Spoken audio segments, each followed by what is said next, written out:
In the immaculately trimmed and meticulously quiet suburb of Maplewood Heights, appearances weren't just important, they were sacred. The homes lined up like porcelain figurines in a collector's cabinet, each one identical in beige, taupe, or off-white, with the occasional burst of a flower bed, acting like a gasp in an otherwise hushed conversation. Driveways were pressure-washed every Sunday, porch lights went out by 10, and not a single rogue leaf dared to linger past a Tuesday morning sweep. In short, Maplewood Heights wasn't a neighborhood, it was an exhibit. But beneath the manicured calm pulsed a current of silent warfare. Who could host the most tasteful summer soiree? Who had the greenest grass without cheating with artificial turf? And who had the most festive yet HOA-compliant holiday lights? And overseeing it all like a vigilant hawk in yoga pants was Karen. Karen wasn't just a name. In Maplewood Heights, it was a reputation. She was the kind of woman who made spreadsheets for block parties and brought printed copies of HOA bylaws to bake sales, just in case. She had been on the HOA board for 5 consecutive years, re-elected not so much because people liked her, but because nobody wanted to be the one to challenge her. The woman wielded passive aggression like a Jedi used the Force, silently, precisely, and with devastating accuracy. It was on a crisp Saturday morning that she first noticed them. She was doing her usual patrol, a walk, she called it, though it involved more glaring than cardio. As she turned the corner of Dogwood Lane, clutching her reusable coffee cup and mentally noting that the Coopers still hadn't trimmed their hedges to regulation height, something caught her eye. There, beneath Linda Harper's old oak tree, was a scene so grotesque, so shockingly suburban unbecoming, that she stopped mid-step and gasped. 3 garden gnomes, ceramic, painted in vibrant reds, blues, and greens. One sat peacefully reading a book, legs crossed like a lawn philosopher. Another held a tiny fishing pole, dangling a ceramic line into a plastic pond no bigger than a dinner plate. And the third, this one really made Karen's jaw clench, was lying on its back in a hammock made of twine, hands behind its head, smiling up at the world like it belonged there. She felt her pulse quicken. This was no ordinary lapse in taste. This was rebellion. Linda Harper was something of an anomaly in Maplewood Heights. Recently retired, soft-spoken, with a warm smile and a secret stash of lemon bars she shared only with the dog walkers and kids who helped her carry groceries. She kept to herself mostly, always kind, never controversial. But here she was, crossing an invisible line, flaunting whimsy in the face of uniformity. Karen's fingers moved like muscle memory. She reached into her fleece vest and pulled out her phone. Within seconds, she had snapped photos of the gnomes from 3 angles and opened the HOA enforcement app, a tool she had personally campaigned to implement. She filled in the violation report under Aesthetic Incompatibility, Decorative Yard, Fixtures, and attached the images. Then, just for good measure, she dialed the HOA hotline and left a voicemail citing Section 4.7a of the Exterior Decor Policy. All visible front yard ornaments must reflect neighborhood harmony and subtlety. Satisfied, Karen continued her walk, though the joy had left her steps. How could she enjoy the smell of fresh-cut grass when such a visual travesty loomed just 3 houses down? Later that afternoon, the neighborhood Facebook group, normally a graveyard of lost cat notices and Tupperware exchange meetups, lit up with a new post. Friendly reminder, let's all try to keep our yards looking tasteful and cohesive. Gnomes are cute, for fairy tales, not front lawns. The post was unsigned, but everyone knew who had written it. The smiley face was Karen's signature, weapon of condescension. Linda saw it and quietly sipped her chamomile tea. She hadn't meant to stir the pot. The gnomes had been a gift from her granddaughter Emily, who had painted them during a summer camp art project. Linda had placed them in the yard as a sweet reminder of her visit. But now it seemed sweetness had become scandal.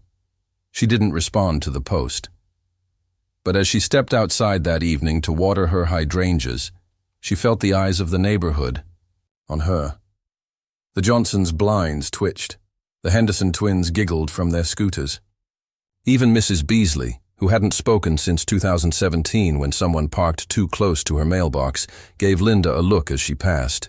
And somewhere, from behind an upper-story window, Karen watched like a hawk, satisfied that order would soon be restored. But Linda wasn't quite as soft as she looked. Not anymore. And while the Gnomes continued to smile peacefully under the oak tree, a slow, subtle shift began to stir in Maplewood Heights, something Karen couldn't control, couldn't report, and certainly couldn't imagine. The possibility that joy, even tiny ceramic joy, had a place on their perfect little lawns. The HOA notice came on a Tuesday, tucked inside a stark white envelope with Maplewood Heights Property Standards Committee, stamped on the front in bold, joyless font. Linda stared at it for a long moment before opening it, as though somehow the contents might dissolve under the weight of her reluctance. Inside, on a single sheet of paper, the offense was outlined in cold legalese. Subject: non-compliant yard ornaments. Notice of violation. Dear Ms. Harper, this notice serves to inform you that your current front yard display does not align with Maplewood Heights Aesthetic Uniformity Guidelines, Section 4.7a. You are respectfully required to remove the decorative gnome figures within 72 hours to avoid further action. We appreciate your understanding in maintaining the visual harmony of our community. The letter was signed with a tidy cursive signature, Karen Hensley, HOA board member.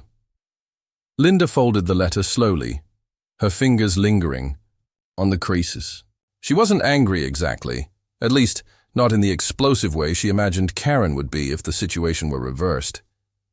No, Linda felt something quieter, a kind of hurt that came from realizing someone in your community could turn something so small, so innocent, into a matter of public correction. She glanced out her window at the Gnomes. They weren't doing anything wrong. They didn't glare or gossip or write condescending Facebook posts. They just existed, smiling peacefully beneath the old oak tree, content to be. Emily had painted them so carefully, especially the one reading a book. It had little spectacles and a red hat, her granddaughter's favorite color. Taking them down felt like a betrayal, not just to Emily, but to the quiet joy those gnomes brought her each morning when she stepped outside with her tea. But what could she do? Fight the HOA?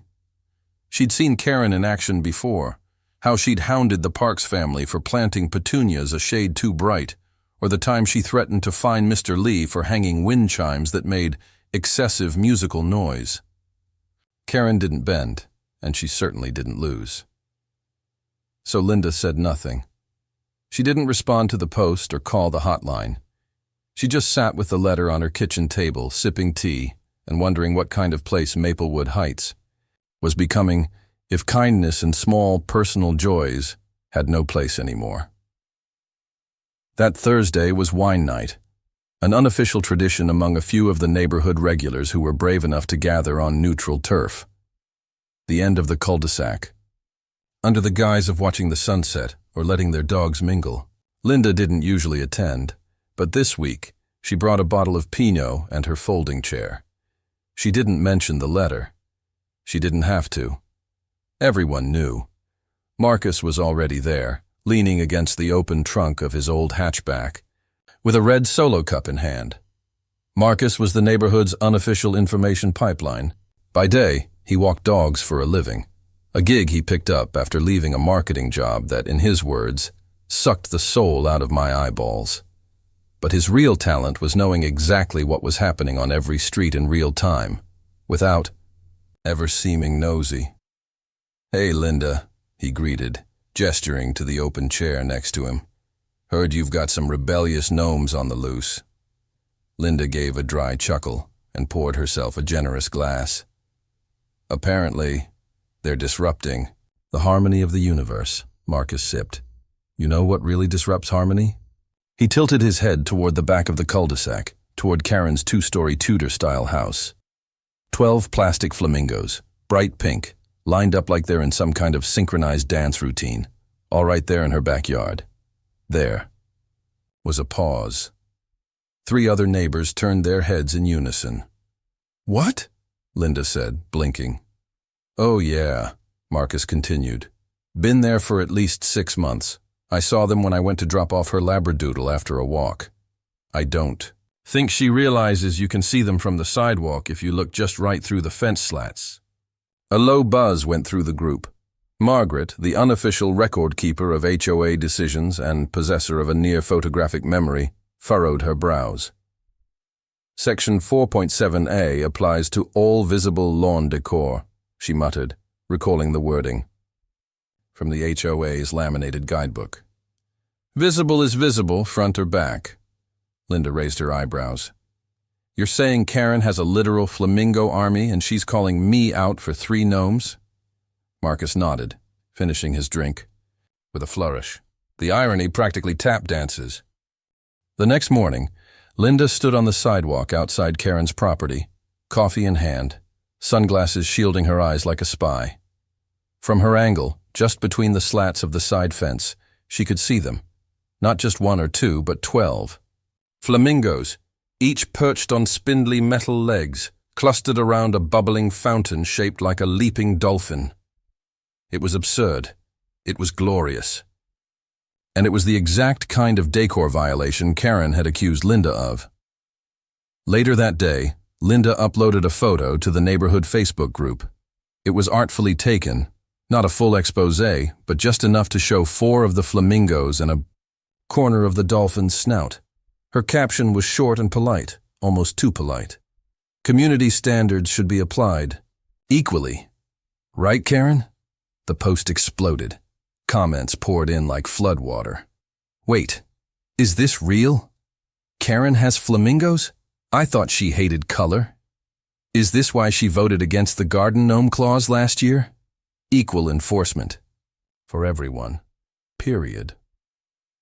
By nightfall, the post had more likes than any community announcement in recent memory. Even people who hadn't weighed in on HOA issues before suddenly had opinions.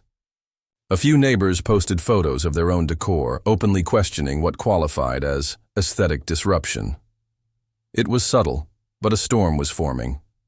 One not of raised voices or direct confrontation, but of quiet resistance and a call for fairness. And Karen? She didn't comment. She didn't like. But the next time Marcus walked past her house, he noticed something strange. A few of the flamingos had vanished. Not all of them. Karen was too proud for a full retreat. But 3 or 4 were mysteriously gone. Linda didn't gloat. She just sat under her oak tree that evening, gnomes still in place, sipping her tea with a small smile playing at the corners of her lips. In Maplewood Heights, change didn't always come in loud declarations or dramatic showdowns. Sometimes, it started with a gnome, a flamingo, and a very public reminder that everyone deserved a little space to be themselves. The next HOA meeting was unlike any Maplewood Heights had ever seen. Normally, these gatherings were sleepy affairs, held in the community center's rec room under flickering fluorescent lights. A dozen folding chairs, lukewarm coffee in a stainless steel urn, and the droning of policy updates were the norm. But this time, it was standing room only. Word had spread like wildflowers. Karen's flamingos had become the talk of the town, not just because of their unapologetic pinkness, but because of the hypocrisy they represented. The Gnomes versus Flamingos saga had opened something deeper in the residents, a slow-burning frustration with the uneven enforcement of rules, the unspoken hierarchy of who could bend them and who always got slapped with the notice. Linda sat, quietly near the back, not wanting the attention, but aware she had become something of a symbol. Since her Facebook post, she'd received everything from supportive texts to fresh-baked cookies on her doorstep. Even people who never spoke to her before were now waving from their porches. It was strange, but comforting. She wasn't alone anymore. Karen arrived late, as usual, sweeping into the room with her clipboard clutched to her chest like a shield. Her expression was composed, but her jaw was set in that rigid, overly controlled way that betrayed the tension just beneath her skin. She gave no acknowledgement to the murmurs that followed her down the aisle. She didn't have to.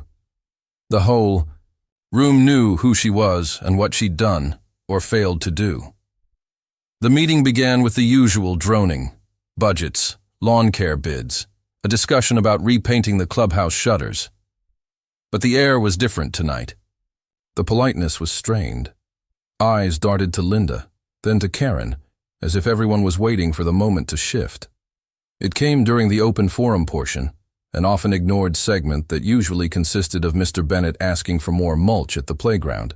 This time, Linda raised her hand. She didn't speak loudly. She didn't accuse. But her voice was steady and clear. "I received a notice last week regarding my garden gnomes," she said, looking at the board, not at Karen. It cited a violation of our aesthetic guidelines. I didn't argue. I understand we have standards, but I also believe they should be applied fairly. A hush fell over the room. I've lived here for 12 years. I've followed the rules, just like most of you. But when one resident gets reprimanded for 3 small ornaments, and another has a full decorative scene visible from the street without consequence, it doesn't feel like enforcement. It feels like targeting. She paused. No one moved. No. One interrupted. "I'd like to propose we revisit Section 4.7a, not to eliminate it, but to clarify it, to ensure it's not used selectively. We all want Maplewood Heights to be a beautiful place. But beauty should include joy, personality, even a bit of whimsy, so long as it's respectful. That's why I'm proposing the Decor Equity Guidelines." The phrase hung in the air like a spark waiting to catch. Margaret, sitting near the front with her tabbed copy of the HOA handbook, nodded slowly. "I second that." Karen shifted in her seat, opening her mouth to respond, but before she could, Marcus stood up from the back. "I'll third it," he said, lifting his dog-eared notepad. "And I'd like to add something. I think we've forgotten that this neighborhood isn't just a set of rules. It's a community. We live here. We raise kids here. We walk dogs, borrow sugar, and help each other during storms. The HOA is supposed to help us preserve that, not stifle it. If flamingos bring someone, joy, great. If a gnome reminds someone of their granddaughter, even better. Let's stop pretending uniformity equals harmony." A ripple of applause broke out. Quiet at first, but it grew. Karen's face remained composed, but a pink hue rose up her neck. She made a few tight notations on her clipboard, then looked up. "We will, of course, take all proposed amendments under advisement," she said stiffly. But the room had moved on. A vote was taken. Unofficial, symbolic, but overwhelming. Hands rose across the room in favor of Linda's motion. Even Mr. Bennett, who once argued for 20 minutes about mailbox color palettes, gave a firm nod. Karen left the meeting early, not speaking to anyone as she passed. Outside, the air was cool and soft, the kind of early evening that smelled of cut grass and lavender. Linda stayed behind, chatting with neighbors, smiling, listening. She didn't gloat, didn't need to. What mattered was the shift, the way people were beginning to see the rules not as a weapon, but as something meant to protect everyone equally. By the end of the week, something incredible happened. Linda's gnomes reappeared, placed lovingly, beneath her oak tree, right where they'd been. But now, they weren't alone. Across Maplewood Heights, little ceramic figures began to sprout. Not just gnomes, but turtles, owls, even a tiny squirrel reading a newspaper. The Johnsons added a stone frog by their mailbox. The Patel kids painted a miniature mushroom house and stuck it in the front garden. It was as though the neighborhood had taken a deep breath and remembered what it felt like to be a little playful. And then there were the hats. Each gnome that reappeared had one small detail in common, a hand-painted pink flamingo somewhere on its hat, some tiny, others bold. A quiet, gentle nod, not just to the irony of it all, but to the possibility of coexistence. Gnomes and flamingos, rules and joy, order and freedom. Karen, to her credit, didn't call the hotline again. perhaps because she understood the tide had turned. Or maybe, just maybe, because she realized that 12 flamingos couldn't hide behind a fence anymore. By the following month, Marcus had launched an Etsy store selling Team Gnome mugs, t-shirts, and bumper stickers. The proceeds went toward a community garden, a new idea proposed at the next meeting and passed with 0 objections. Karen even voted for it. Maplewood Heights would never be exactly the same again. The lawns were still trimmed, the mailboxes still matched. But now, if you looked close enough, you'd see something different. Laughter. Color. Tiny, delightful surprises. And every once in a while, even Karen cracked a smile as she walked past Linda's yard, where 3 gnomes lounged happily under a tree, basking in the sunlight, completely at peace. Spring in Maplewood Heights had always arrived like a polite guest, subtle, neat, and predictably beige. But this year, it came differently. The cherry trees bloomed louder, the grass looked greener, and the streets hummed with an unfamiliar energy. Something had changed, not just in the air, but in the people. It was as if the neighborhood had shaken off an invisible layer of dust and remembered how to smile again. It began with a simple idea from the Patel twins, a neighborhood garden walk. Not a competition, not a judged showcase with clipboards and frowns, but a come-as-you-are, joy-sharing kind of event. Each house could participate in any way they liked, showing off flowers, garden art, or even just offering lemonade to neighbors strolling by. The HOA, surprisingly, approved the idea unanimously. Even Karen didn't protest. She simply nodded once during the vote and made a note in her leather-bound planner. No one could tell if she was still holding on to her strict sensibilities or simply biding her time, but no one really cared anymore. The momentum had shifted, and the rules now felt like guides instead of fences. Linda had initially hesitated about joining. After the gnome debacle, she was happy enough that things had quieted down. Her gnomes were safe, her yard was hers again, and the tension had dissolved into an almost comical memory. But something inside her nudged forward, not out of defiance, but out of pride. She realized she wanted to share what she'd nearly been forced to hide. Not to prove a point, just to say, this is me, and that's okay. So she did what she hadn't done in years. She gardened like she meant it. She planted daisies and lavender, ringed the oak tree with snapdragons, and placed solar lights along her brick path. She even added a small fountain by the porch, a second-hand find from the local hardware store clearance rack that gurgled with an endearing offbeat rhythm. And of course the gnomes remained, proudly at the center, their little flamingo decals, still intact. They looked like they belonged there more than ever. The day of the garden walk, Maplewood Heights was transformed. Lawns, once defined by their uniformity, were now little worlds of expression. The Johnsons had lined their flower beds with painted river rocks, each one bearing a positive word: hope, breathe, grow. The Henderson twins set up a lemonade and popsicle stand, complete with hand-drawn signs and a tip jar labeled Video Game Fund. Even the usually grumpy Mr. Beasley surprised everyone by displaying his late wife's collection of potted herbs arranged delicately on their porch with a note, "In memory of Martha, who always said basil made everything better." But the biggest surprise was Karen's yard. For years, her garden had been immaculate, robotic in its precision. Hedge lines so sharp they could draw blood, tulips spaced with military regularity. But today, her front yard featured a small circle of mixed wildflowers, sunflowers, poppies, even some zinnias swaying in the breeze. And in the middle of them, just to the left of her bird bath, stood a single ceramic flamingo. It was the same kind she'd once lined by the dozen in her backyard, but this one wore a miniature gnome hat, red, with a curled tip and a tiny painted buckle. Beneath it sat a hand-lettered sign, "Let Joy Grow." Linda stopped when she saw it. She wasn't the only one. People had gathered around Karen's garden with a mix of confusion and admiration. Karen herself stood nearby, a mason jar of cucumber water in her hands, greeting passers-by with polite smiles. Their eyes met across the tulips. Karen gave a small nod. Linda returned it, and with it came a quiet, mutual understanding. Maybe they would never be friends.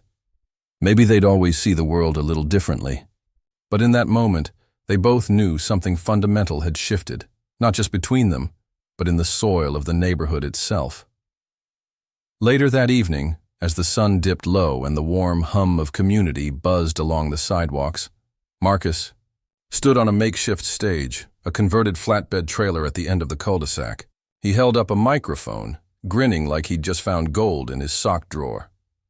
"I think we can all agree," he said, his voice amplified and cheerful, "that today was a little bit magical. For once, no one got a violation notice for expressing themselves, and not a single soul complained about visual disharmony." Laughter rippled through the crowd.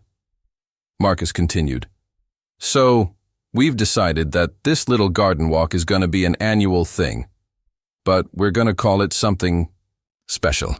He pulled away a piece of paper taped to the front of the podium, revealing a colorful sign beneath it. "The Gnome and Flamingo Festival." Cheers erupted. Linda laughed, surprised at how loudly. She clapped along, the sound of her joy mingling with dozens of others. Around her, neighbors smiled at one another with unguarded affection. It felt like a beginning, or maybe a return to something they'd all forgotten, something about belonging not just to property lines or bylaws, but to each other. After the crowd dispersed, kids chasing fireflies and grown-ups lingering with lawn chairs and leftover sangria, Linda stood in her yard once more. The gnomes looked especially cheerful in the fading light, their painted smiles gleaming under the solar glow. And then, a surprise. Karen walked up the path, not holding a clipboard, but a small ceramic figurine. It was a hedgehog, tiny, chubby, and holding a book. "I found this at a flea market last week," Karen said softly, holding it out. "It made me think of your reading gnome. I thought maybe he could use a friend." Linda took the hedgehog gently, warmth blooming in her chest. "Thank you. He'll fit right in." Karen nodded, her lips twitching at the corners. "You were right, about joy, about fairness. I didn't see it before, but I do now." They stood there for a moment, the air quiet and easy. Then Karen turned, walking back down the path, her sensible shoes clicking softly against the stone. And Linda, heart light and hands full of hedgehog, placed the new addition beside her gnome. Philosopher. Maplewood Heights wasn't perfect. It still had rules and politics, complaints and quirks. But now it also had flamingos in wildflower beds, gnomes with flamingo hats, hedgehogs reading books, and more importantly, it had neighbors who knew how to bend, how to forgive, and how to laugh again. Sometimes change comes from a protest.